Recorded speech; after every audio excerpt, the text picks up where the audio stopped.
ओम श्री गणेशाय नमः। श्री सरस्वत्यै नमः। श्री सद्गुरुभ्यो नमः। ओम श्री सीतारामाभ्यां नमः। श्री राधा कृष्णाभ्यां नमः। नमः पार्वती पतये हर हर महादेव। आज श्रावण पूर्णिमा को भृगु जयंती का पवित्र उत्सव मनाया जाता है। भृगु हमारे हिंदू सनातन धर्म के एक महान ऋषि हैं। आप ब्रह्मा जी के मानस पुत्र हैं। ब्रह्मा जी के 10 मानस पुत्र की उत्पत्ति हुई उनको सृष्टि में सहायता करने के लिए और इस विश्व को चलाने के लिए।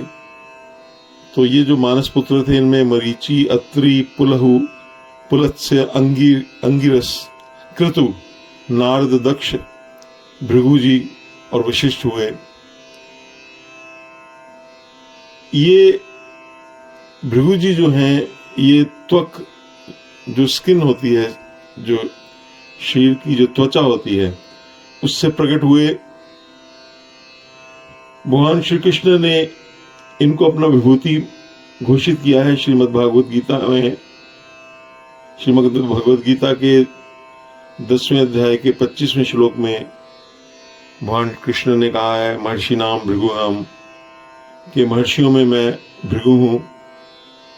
तो इस प्रकार स्वयं भगवान ने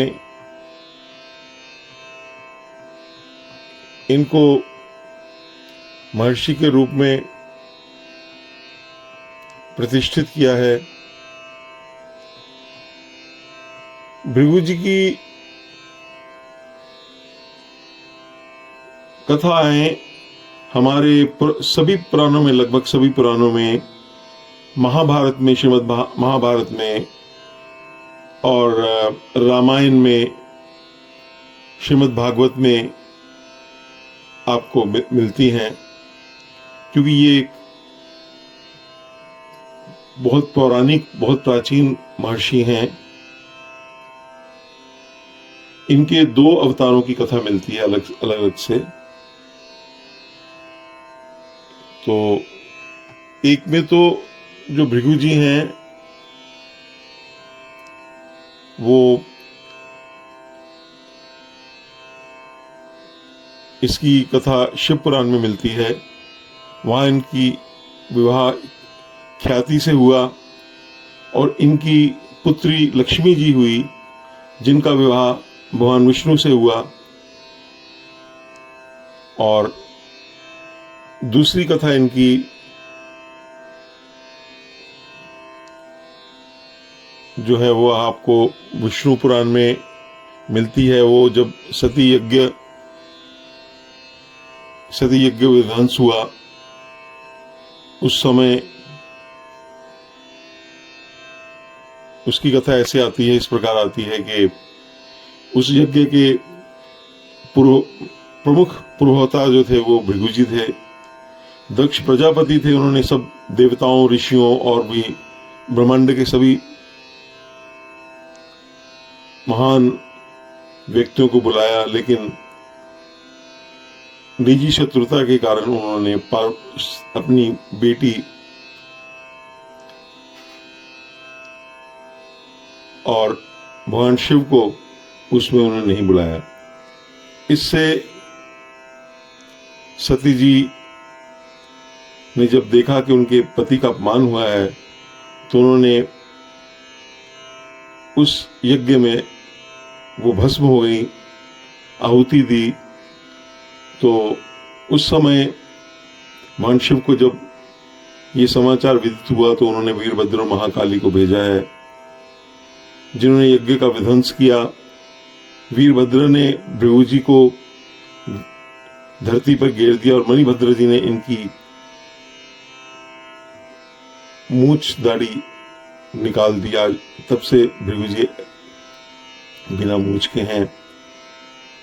और ये उस समय भगवान शिव से जब प्रार्थना की गई तो उन्होंने सबको क्षमा किया दक्ष जी को, और उन्होंने कहा कि इनका दोबारा अगले मनवंतर में जन्म होगा वशिष्ठ जी का, अत्रि जी का, पलस्त्य, जो भी वहां पे महर्षि थे भृगु जी का।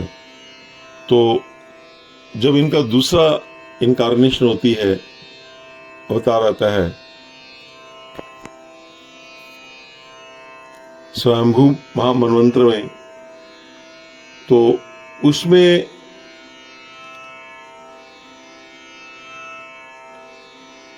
भृगु जी का जो विवाह है वो पुलोमा से हुआ है, जो कि वो जो कश्यप ऋषि की पुत्री थी, उनसे उनको 6 पुत्र हुए,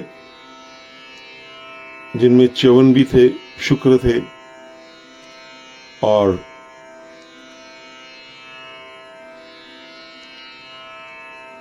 इन्हीं से आगे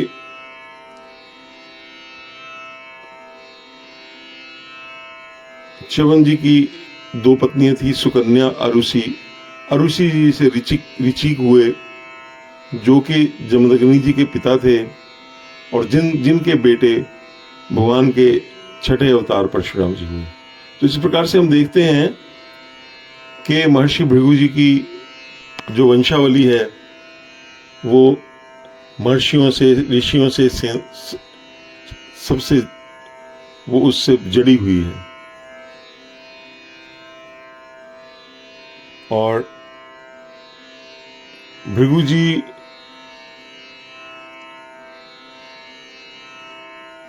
ने कुछ एक ग्रंथ की रचना की जिसको भृगु संहिता कहा जाता है, जिसमें उन्होंने, जो कि ज्योतिष का एक महान ग्रंथ है, उसका भी उन्होंने रचना की है।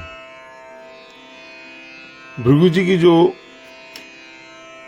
सबसे महत्वपूर्ण जो कथा आती है वो उनकी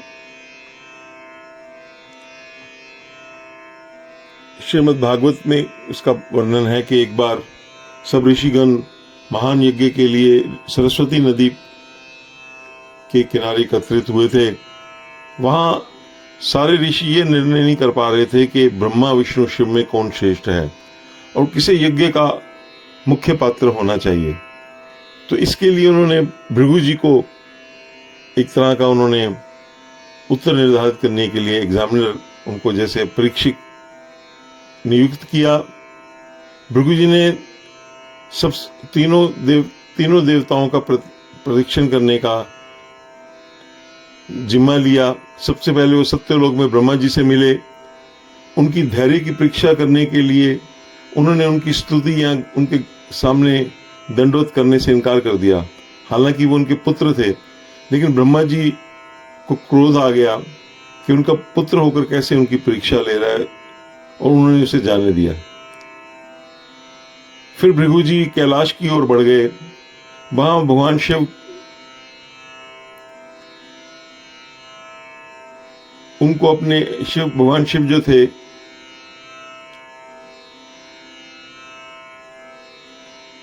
उन्होंने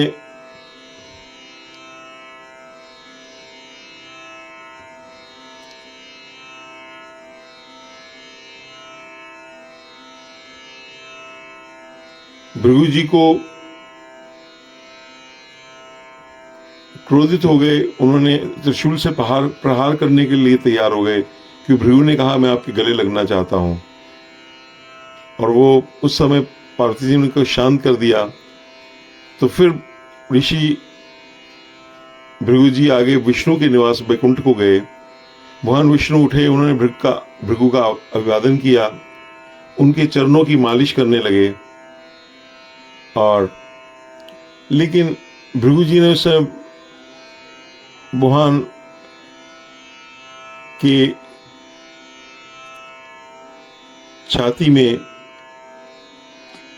लात मारी, जिससे भगवान विष्णु बजाय क्रोधित होने के उन्होंने कहा कि आपके चरणों के स्पर्श से मेरी छाती पवित्र हो गई है। तो भृगु ऋषि जी ने उस समय आकर ऋषियों में ये घोषित किया कि विष्णु ही सर्वश्रेष्ठ भगवान है।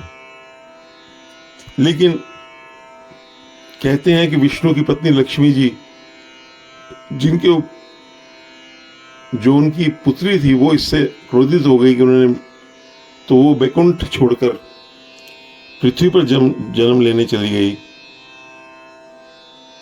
तो इस प्रकार क्रोधित लक्ष्मी जी ने पद्मावती के रूप में पृथ्वी पर अवतार लिया है और वेंकटेश्वर भगवान के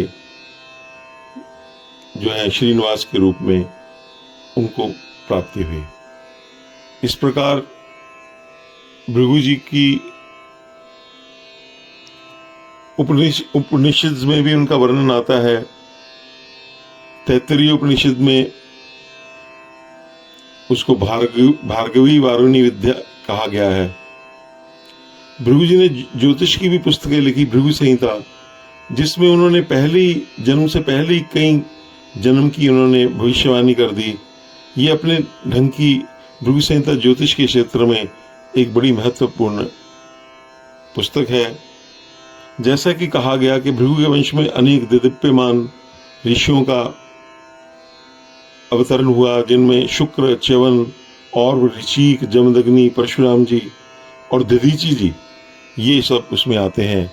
आपके शिष्यों में असुरों के देवताओं के जो गुरु हैं शुक्र, उनका जन्म हुआ। शुक्र जी ने ही भगवान शिव से मृत्यु संजीवनी विद्या सीखी थी। तो इस प्रकार भृगु जी महान ऋषि हैं, जिनको भगवान श्री कृष्ण ने अपने मुख से ही जिनका वर्णन किया है।